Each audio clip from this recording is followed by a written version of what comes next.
I'm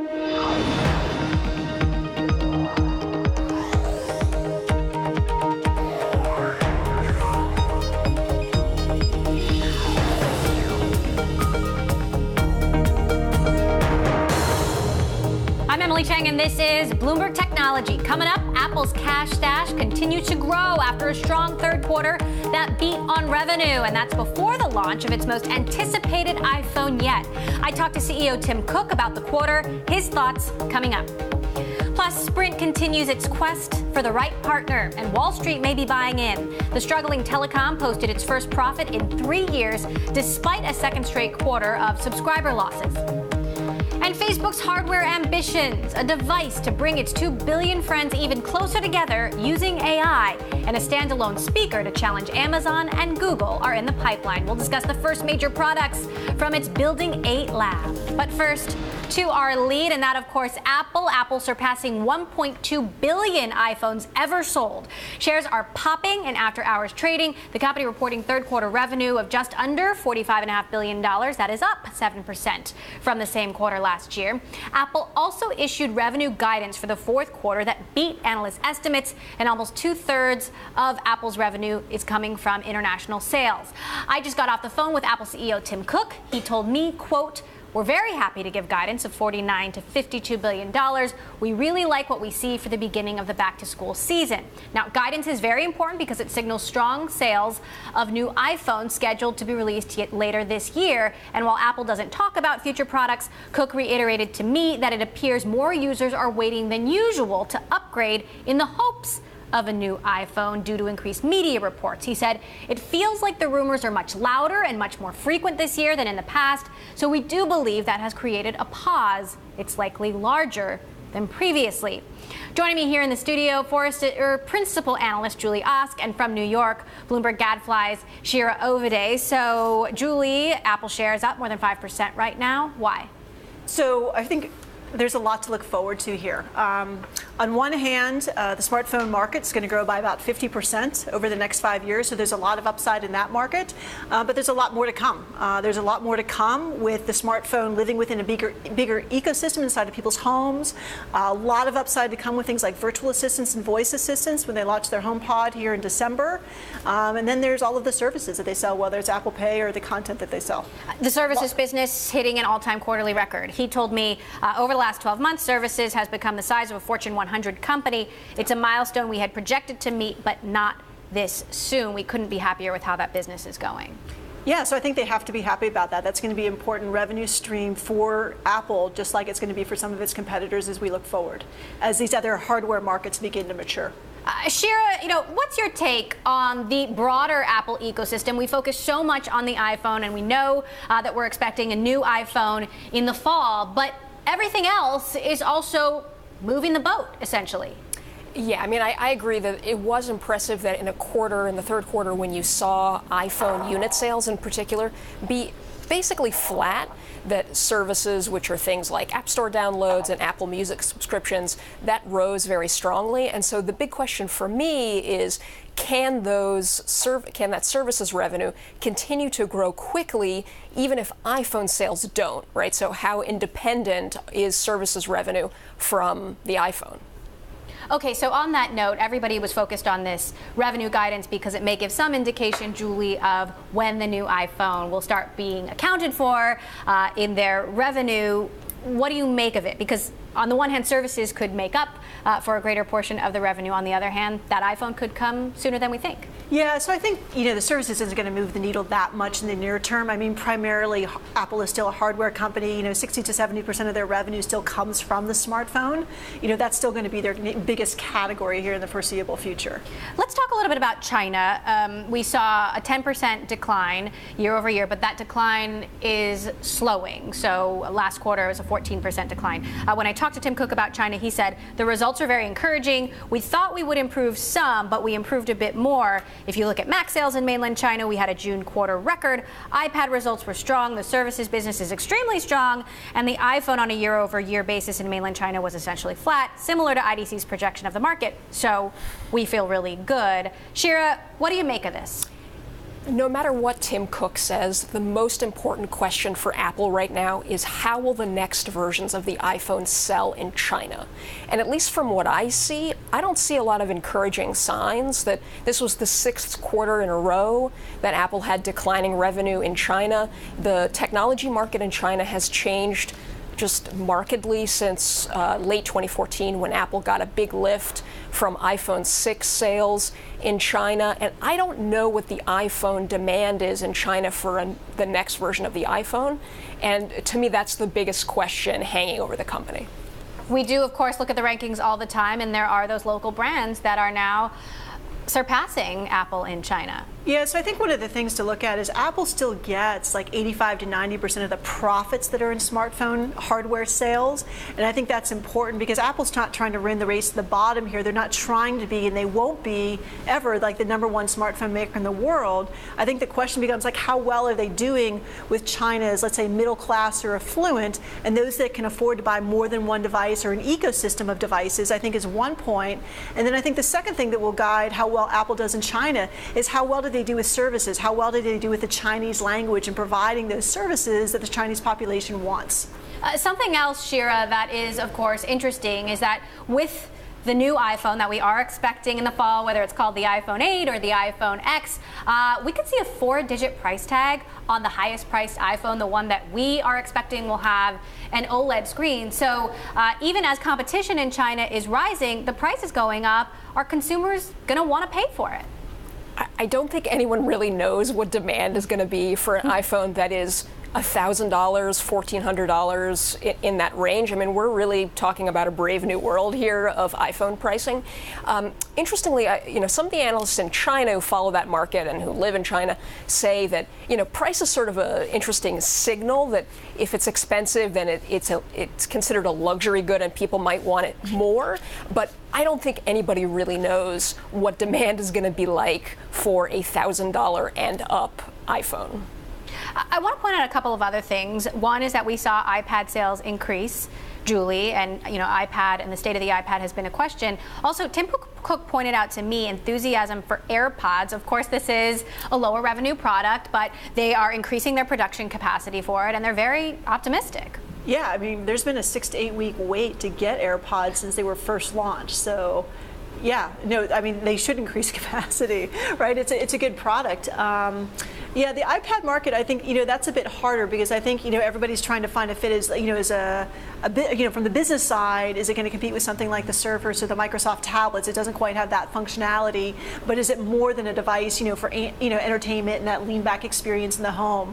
So it's, well, I think it's going to be a bit of wait and see if they do more with the iPad and if that makes a difference to really boost sales over the long term. All right, well, Tim Cook, CEO of Apple, has just started speaking on the earnings call, so we're going to listen in and bring you any headlines as we have them. Shira, last word, even if AirPods are doing well, the iPad is doing better. Is the iPhone all that matters? The Apple is the iPhone company for the foreseeable future, yes. All right, Shira Ovide, Bloomberg Gadfly, thanks so much for stopping by. Julie Osk, you're going to be coming back to me later this hour. Can I come back for Facebook? Yes. Sticking with earnings, Sony's turnaround seems to be on the right track. The company reported quarterly profit that topped analyst estimates. Sony saw strong demand for smartphone camera chips, a healthy music business, and brisk sales of its PlayStation 4 consoles and games. Operating profit was $1.4 billion in the first fiscal quarter, beating analyst average projection. Coming up, shares of Sprint soaring after its CEO, Marcelo Claure, says a deal decision is, quote, in the near future. We will explore next. And Bloomberg Technology is live streaming on Twitter. Check us out at Bloomberg Tech TV, weekdays 5 p.m. in New York, 2 p.m. in San Francisco. This is Bloomberg.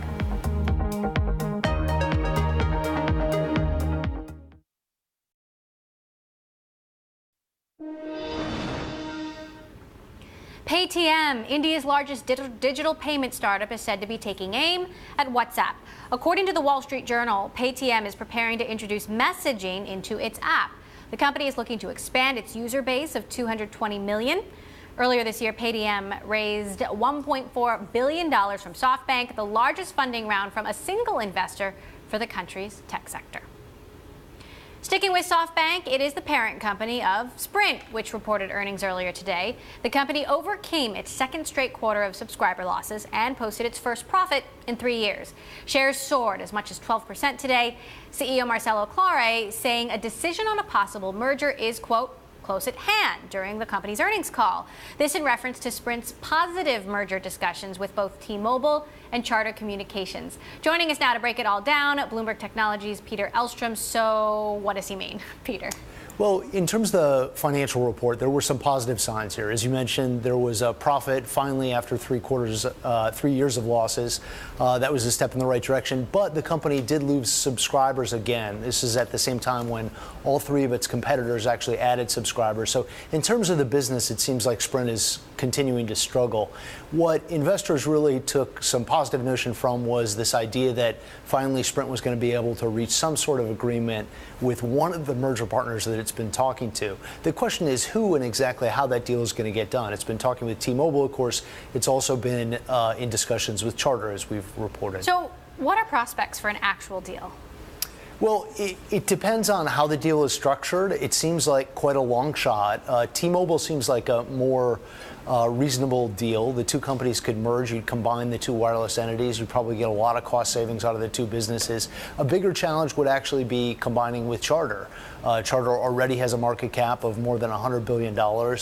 Sprint is discussing a quite complex merger where it would raise a bunch of money, create a new entity, put Sprint into this entity, and put Charter into this entity. It's a very high degree of difficulty. At the same time, Masayoshi Son has been very aggressive in terms of pursuing these deals. Let's talk about that and whether SoftBank can actually raise the money to do this. Well, sources have told us that he has already started lining up financing for this, and he has at least $65 billion in commitments so far.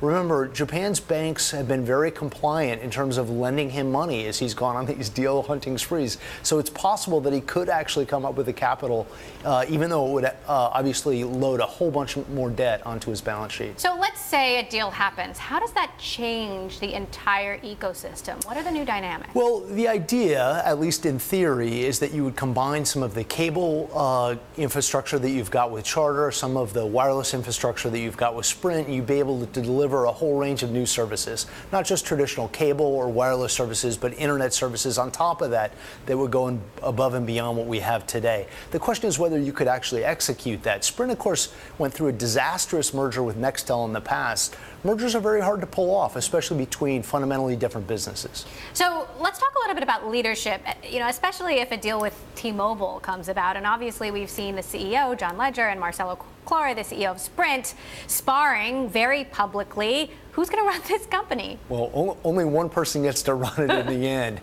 At this point, T-Mobile looks like it's the stronger company, so the negotiations would be over who, in fact, gets to run the business going forward. Both CEOs would have a case to make for themselves. I think at this point, T-Mobile is stronger, so you would anticipate that Ledger would continue to run the business, but it's not clear. It depends on how forcefully SoftBank wants to back their guy.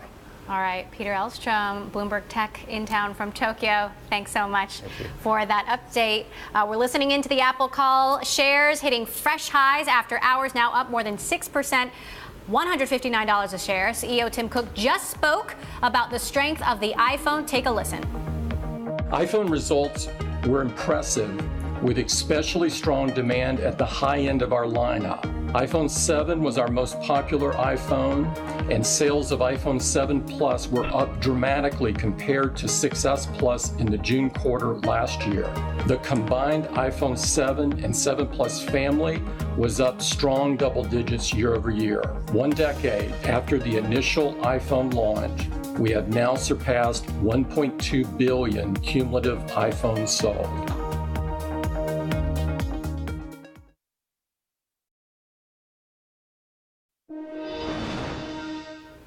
The UK is making another move to prepare for Brexit. The Treasury is proposing a new national investment fund to help close a $5.3 billion funding gap between American and British tech startups.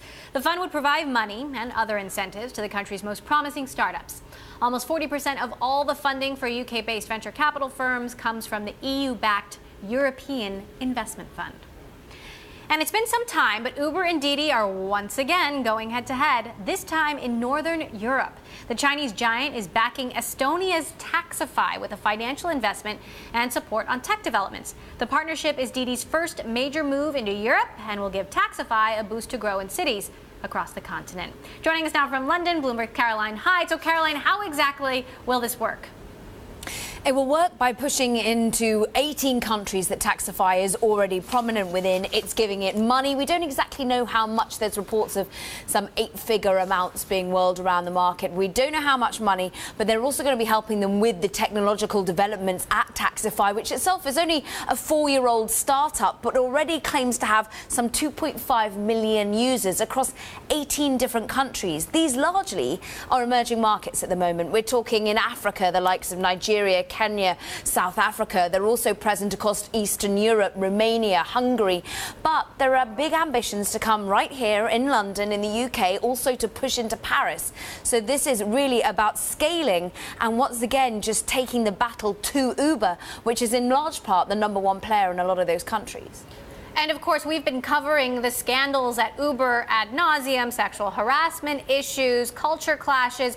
Has this impacted the brand of Uber in Europe at all?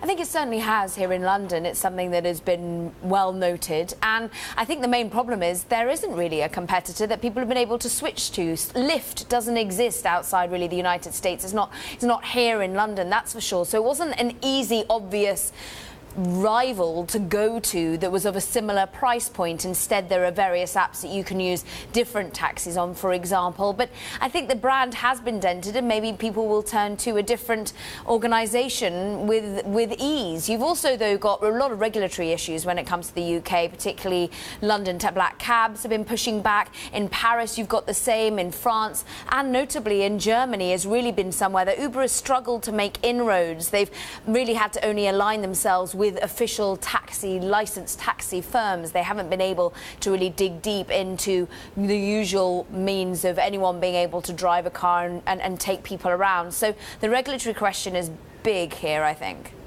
So we've seen, of course, Uber pull out of Russia, essentially, though take a big stake there, pull out of China, essentially. Are they threatened in the European market as well?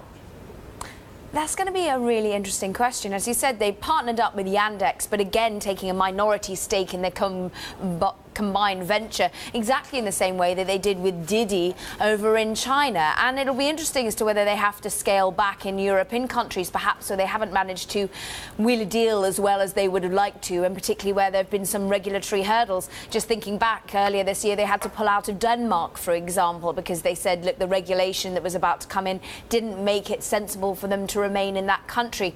But they're really being attacked at all fronts by Didi. Didi's taking them on not only in Africa and Europe, but really Asia is where it's been hurting. We saw there the likes of Grab in Southeast Asia, Ola in India, Lyft in the US. These are all the competitors that Didi has got into bed with, and it really feels like Uber's being, well, kicked while it's down. Is Didi going to actually have any local teams in Europe?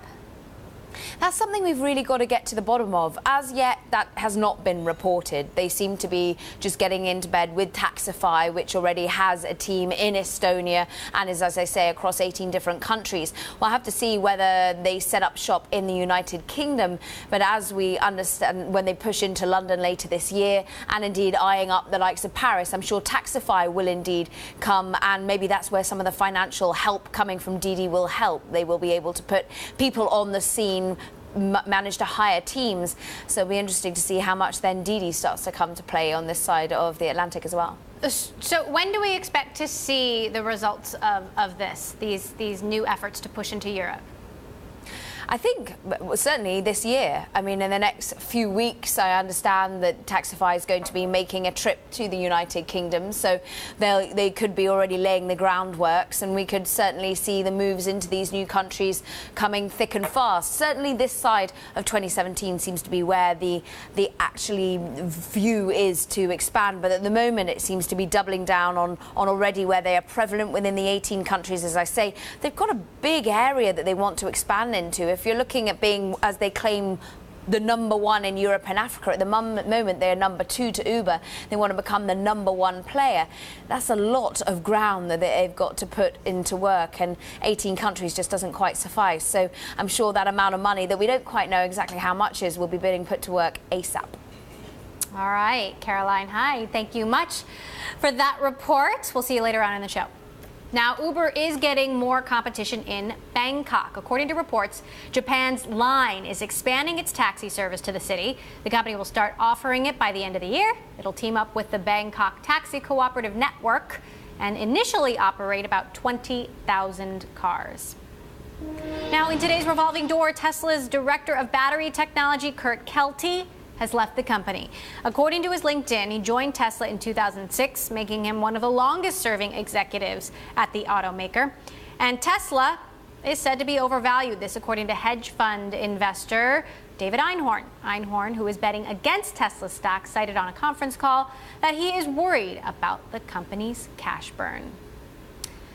And a check on Apple shares. They are soaring in late U.S. trading as the company projects revenue in the current quarter that topped analyst estimates, signaling strong sales of new iPhones scheduled to be released later this year. Sales will be $49 billion to $52 billion in the 3 months through September. Analysts had projected $49.1 billion. We will break down all these results, get you some of the conference call headlines from CEO Tim Cook. They're talking about Apple Pay, talking about augmented reality. We will bring all of that to you. And if you like Bloomberg News, check us out on the radio. You can listen on the Bloomberg Radio app, Bloomberg.com, and in the U.S. on Sirius XM. This is Bloomberg.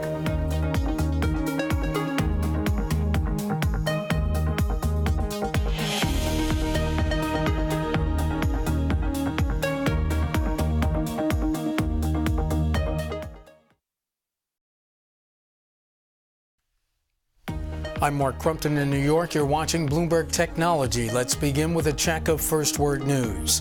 By a vote of 92 to 5, the Senate has confirmed Christopher Wray as the next director of the FBI. Wray won unanimous support from the Senate Judiciary Committee last month. He replaces former director James Comey, who was fired by President Trump in May.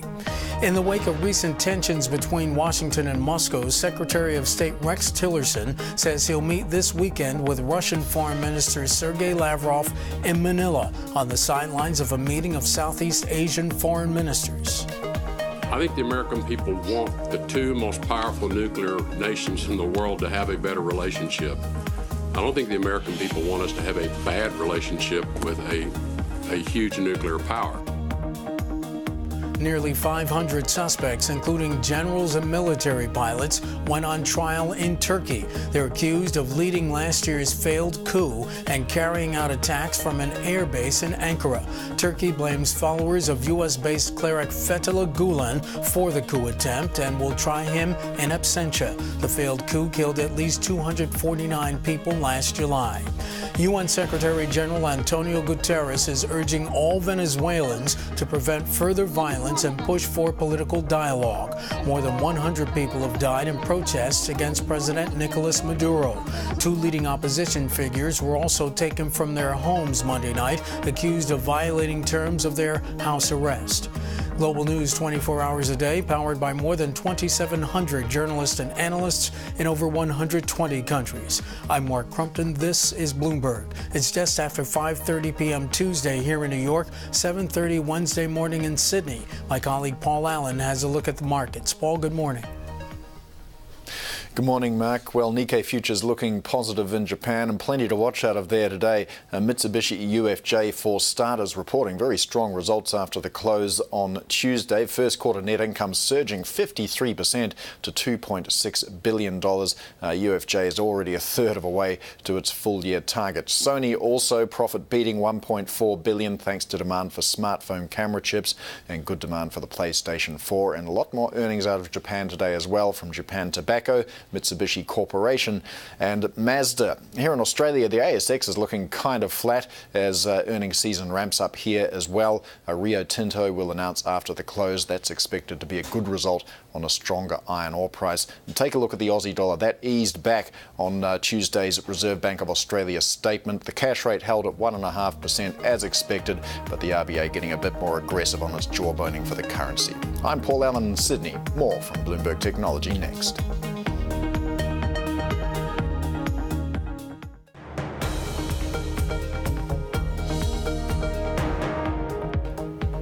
This is Bloomberg Technology. I'm Emily Chang. Our top story this hour, Apple's third quarter earnings report. Investors are pleased with the company's updated fourth quarter guidance, sending shares higher in after-hours trading. On the analyst call, CEO Tim Cook spoke about the promise of Apple's latest efforts in augmented reality. Take a listen. We believe AR has broad mainstream applicability across education, entertainment, interactive gaming, enterprise, and categories we probably haven't even thought of. With hundreds of millions of people actively using iPhone and iPad today, iOS will become the world's biggest augmented reality platform as soon as iOS 11 ships. We're also learning more about Apple's international revenue as we do. Revenue for Greater China down 10% year over year, but that decline is slowing. Joining us now, Bloomberg Tech's Peter Elstrom in town from Tokyo, and still with us to discuss all things Apple, Julie Osk, principal analyst at Forrester. So, Peter, I did ask Tim Cook if he sensed a turnaround in China because that decline is slowing, and he said the results were encouraging, improved better than even they thought they might. What's your take? Well, of course, it would be better if sales were actually increasing in China. China's been such an important market for Apple over the past few years, and the last 4 quarters have been very difficult for Apple. Competition is rising from a range of competitors. Huawei, Oppo, Vivo, Xiaomi has been particularly strong. It's interesting. Just last week, Huawei had a meeting with analysts and investors, and they talked about what they're preparing in the consumer segment. They talked specifically about the next iPhone, and the head of the consumer business seemed to know quite a bit about it. And they said that they have a phone ready that they think is going to be better on the specs. It's going to have better wireless charging, a better camera. He went down a whole range of characteristics. And then he said the price is going to be about half of what Apple is planning on charging. It's going to be tough for Apple in China. The competitors are aggressive there. I did ask Tim Cook about this at WWDC when I got to sit down with him and talk to him about China over the long term. Take a listen to what he had to say. We make all of our decisions for the long term. And so we're not investing for next quarter or next year. We're thinking about many, many years out. And as I stand back and look at China, I see mega trends there that make China an incredible market. Julie, what's your take on the prospects for Apple in China?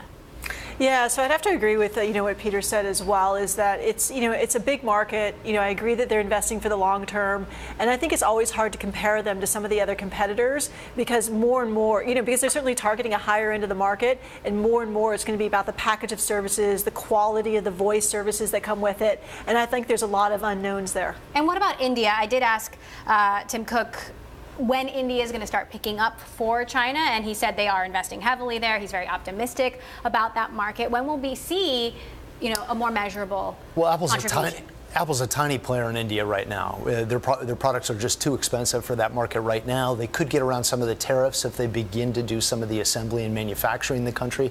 They're in discussions to do more of that, but still they need to come in with low-end phones in India to get any sort of substantial market share. Let's talk a little bit about the iPad. iPad sales, had been struggling, but this quarter we did see an increase. Take a listen to what Cook had to say about the iPad moments ago on the call. Our iPad product lineup is stronger than ever. The new iPad we launched in March offers great value and performance, and the all-new 10.5-inch iPad Pro launched in June features the world's most advanced display with ProMotion technology and is more powerful than most PC desktops. There have been a lot of concerns about the iPad, especially when it comes to cannibalization. The phones are now bigger. Do people still need the iPads? They got rid of the iPad mini. How much does the iPad matter? Yeah, so I think that's exactly the right question to ask. Like, how much does it matter? When smartphones are still the biggest category, when the overall global market for smartphones is still going to grow by 50% in terms of total, people with smartphones over the next 5 years, I think you're asking exactly the right question. How much does it really matter? What do you think about his comments about augmented reality as a measure of future growth, or So something to come? Yeah, so I think that's one of the big categories. And I think, if I'm Apple, I'm always talking about my strengths. And I think things like augmented reality is a place where they've made a lot of investments. And there's a lot of exciting applications there that include social media, include gaming, include business applications as well. And I think that's an easier place to talk. I think there's also a lot of excitement around like the voice assistants and those that are coming out, but Apple doesn't yet have that product in the market. Right. HomePod coming later this year. We will be watching that. Julie, you're sticking with me. Peter Elstrom in town from Tokyo. Thanks so much for stopping by. Now, to a Bloomberg scoop, Facebook is said to be developing a video chat device for the home. It would mark the first major hardware product for its Building 8 lab. The product could be announced as soon as next spring. Joining us to discuss all the details, Bloomberg Tech's Sarah Fryer, who helped break this story. So, Sarah, what do we know? Well, this is going to be basically video chat, FaceTime, as you know, on steroids. It's going to be a big screen, the size of a laptop on a stick in your living room, that will have a really high-end camera that will allow you to talk with people as if it's a more immersive experience. I mean, one of Zuckerberg's goals for the future is to bring people closer together, and this Building 8 hardware lab, led by Regina Dugan, they want to come up with technology that would sort of prevent us from having to be tethered to our phones, that we can sort of be in a physical environment and enjoying our lives, but still feel like other people can share those moments with us. So that's the high level. Regina Dugan, longtime former Google executive, high hopes for her. Julie, do people want a device like this? Well, I think Facebook has to make a play in the hardware space. If you look at where the future growth is going to come, we have 33% of consumers using some kind of a voice or a virtual assistant or a device like this in the home today. 33% using some kind of voice assistant, 8% using a hardware device like this in the phone, and voice services and services like Facebook is describing are absolutely critical to the future of digital experience, and Facebook has to make a play here, or they'll be left out. So, Sarah, what else do we know about what they're working on and how that would position Facebook vis-a-vis Google, which has Google Home, and Amazon, which has the Echo, and Apple, which is coming out with the HomePod?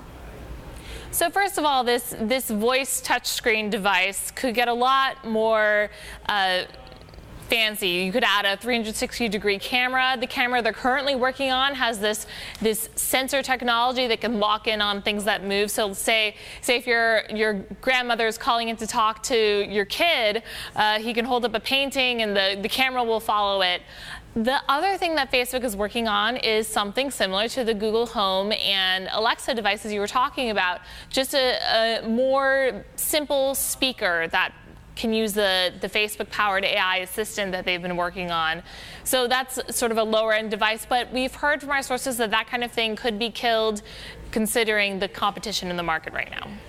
Okay, so Julie, if all of the big four tech giants are doing the same thing, essentially, with slightly different tweaks, who's in the best position to succeed here, or is it anyone's game? It's still really anyone's game, and everybody has their strengths and weaknesses. Building a piece of hardware isn't hard to do, but assembling the services and doing voice well with language generation, language understanding is very, very hard to do. Google knows a lot about our day-to-day lives. Apple's got a great connected ecosystem of products already in my home. Amazon knows a lot about my music and my shopping habits. Facebook knows a lot about my social media habits. And there's a lot of doesn't really make hardware, right? And they don't make hardware. It's very, very hard to do, and it's very hard. The secret here is in the setup and how the ease of use feature plays out here, as well as just how well it's done. And this is still very, very hard to do. Like I said, only 8% of consumers in the U.S. have one of these devices, and this is probably going to be a device we find in everyone's home within the next 5 to 10 years. All right, so it's essential. Huge potential for growth. Okay, Julie Osk of Forrester, thanks so much for stopping by. Sarah Fryer, great reporting by you guys on the tech team. Now, staying with Facebook, the company is acquiring AI startup Oslo. It's seen as a way to boost its virtual assistant in its Messenger app. The majority of Oslo employees are expected to move into the Messenger team at Facebook. Coming up, Amazon is known as a major disruptor from consumer electronics to streaming services. Why their next big push may put the likes of PayPal and Visa on notice. Next. And later, Bitcoin has split. What it means for investors in the digital currency. This is Bloomberg.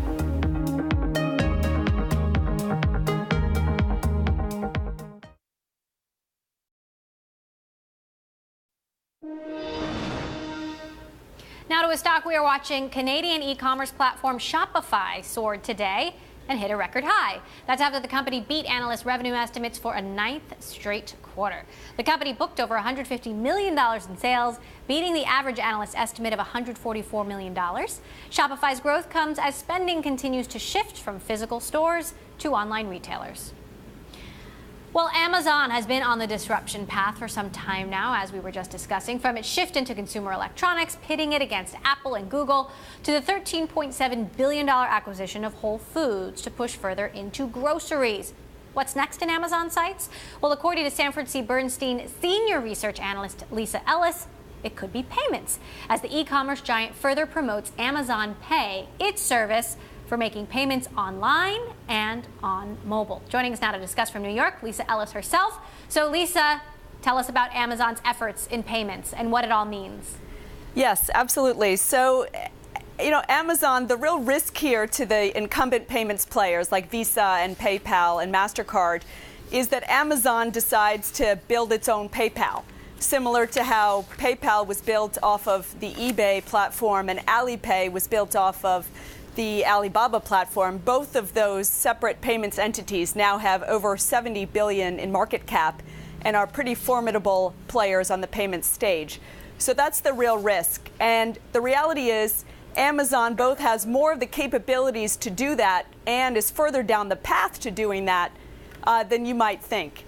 On the capabilities side, the trick to building a payments network is that you have to overcome the chicken and egg problem. You need users and merchants. Well, a player like Amazon has both of those. They have over 300 million merchants, and they have over 300 million consumers and over 2 million merchants on the platform already. Plus, they've got the technology capabilities of Amazon Web Services, which can help them in building out their payments capabilities. And they've got sheer scale, of course. They're over 10% of global e-com sales. They're also, though, further down the path of doing this than might be visible. They've been actively promoting the Amazon Pay button off of the Amazon platform. We recently ran a consumer survey, and it was one of the top buttons that payment checkout buttons that consumers have highlighted that they've been using. What's interesting about payments, Lisa, is that these different payments companies and services aren't necessarily apples to apples. Of course, you've got Apple Pay. They've been talking about that on the Apple earnings call. There's PayPal. What does this mean for competitors to Amazon Pay? So for the direct competitors to an Amazon Pay, like a PayPal, that's particularly concerning because PayPal's kind of core customer set is a small and medium merchant trying to do sales online. Amazon is directly targeting that same small and medium merchant that might be currently selling their goods to the Amazon platform. It's very competitive. And compare it to Alibaba and Alipay. Yes, so similar to how we're familiar with PayPal building up on here in the U.S., Alipay built up as part of the Alibaba online platform, which is very similar to Amazon in China. Alipay just recently, though, has spun out and is now under Ant Financial and is starting to expand pretty aggressively internationally as well. They've recently acquired MoneyGram here in the U.S. and are trying to expand internationally. Amazon is venturing into so many different new businesses. Of course, we have groceries. Do you think there are any antitrust issues or regulatory issues on the horizon? The regulatory issue they may run into, and one of the areas we're watching closely is they've recently launched Amazon Reload, which is a service where they're encouraging consumers to actually store money in a balance in their Amazon account. When we've seen other players do that in other contexts in payments, that can sometimes run afoul of the CFPB, or the banking regulations entities, right, who are concerned that looks and feels too much like a deposit account or a checking account. All right, Lisa Ellis, Sanford C. Bernstein, Senior Research Analyst, thanks so much for that report. Coming up, we've got more of Bloomberg Technology. We'll be talking about Bitcoin. Bloomberg's Caroline Hyde will be back with us from London.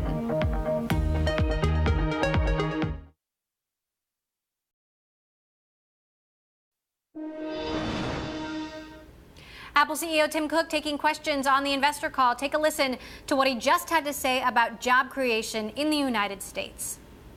We've created 2 million jobs in the U.S., and we're incredibly proud of that. We do view that we have a responsibility in the U.S. To increase economic activity, including increasing jobs, because Apple could have only been created here. Apple CEO Tim Cook there. We are listening into the final minutes of that investor call, and we'll bring you any headlines as we have them. Moving now to Bitcoin. History has been made in the cryptocurrency space. The #1 digital currency, Bitcoin, has split in two. This comes after a long debate about how to scale Bitcoin and increase block size. Those are the files in which transactions are recorded, causing some miners to start a new strand called Bitcoin Cash. Joining us now for the very latest, Bloomberg's Caroline Hyde. From London. And Caroline, you have been following this Bitcoin progression incredibly closely. Tell us what's behind the split. The split is really almost philosophical in nature. It's what they want to see Bitcoin become. Part of the ecosystem is very much wanting to see Bitcoin remain basically a store of value, as it has been, an alternative to gold, a safe digital asset class. But there's also been a growing clamour really for the scalability to keep up, the fact that transactions have become sluggish and costly. How do you scale? And they managed to compromise this so far with a so-called SegWit 2, it was called, SegWit 2X, which was a software update that they managed to get most of the ecosystem to agree to increase the block sizes. That's where you record the transactions on the blockchain, and increase them double, to 1 megabyte to 2 megabytes. That wasn't enough for a small group of Asian entrepreneurs and investors and developers. They wanted even more scalability. They wanted to go from 1 megabyte to 8 megabytes, and it happened today with Bitcoin Cash. So almost like a stock split, in the same way that they had a same history. Now we have two different currencies going a different direction. Instead of fostered on different business models, they're supported by different digital technologies underlying them. The protocol, the so-called blockchain, is now different. So what does this actually mean for Bitcoin traders? A lot of volatility, a lot of question marks, a lot of hand-wringing, and actually a decision as to whether you want to back Bitcoin Cash or not. Because what we've actually seen is that not everyone, the whole ecosystem, is going to back this new digital currency. If you own Bitcoin right now, you're allowed to get Bitcoin Cash automatically. But that's only if you've had your Bitcoin stored in the supportive wallets, in the supportive areas and companies that will, and exchanges that will allow you to have both Bitcoin and get Bitcoin Cash as well. The likes of, for example, Fred Wilson, who interestingly is a backer of Coinbase, the biggest exchange out there. He says, I don't want Bitcoin Cash. Keep it, because I don't believe in the underlying technology for now. So if you're a Bitcoin holder, you've actually seen a lot of turbulence, a lot of people suddenly withdrawing their Bitcoins out of the exchanges such as Coinbase because they weren't going to be able to get hold of Bitcoin Cash, and then trying to put it into an exchange such as Kraken, which did.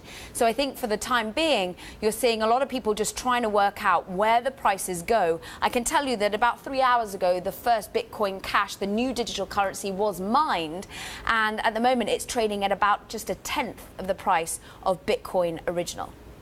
Fred Wilson, Caroline, also told us he's very bullish about other cryptocurrencies, specifically Ethereum. What's next for Bitcoins? Will we see more offshoots? I think this is what's so interesting that you raise Ethereum, because actually this happened to Ethereum. Last year, we saw a division, a so-called hard fork, a split in Ethereum, and that's why you've got something called Ethereum and Ethereum Classic. Ethereum Classic never really took off. Will that be the demise of Bitcoin Cash as well? But many out there are now saying we could see a new precedent being set. The worry of the first fork is, could we see yet more and more?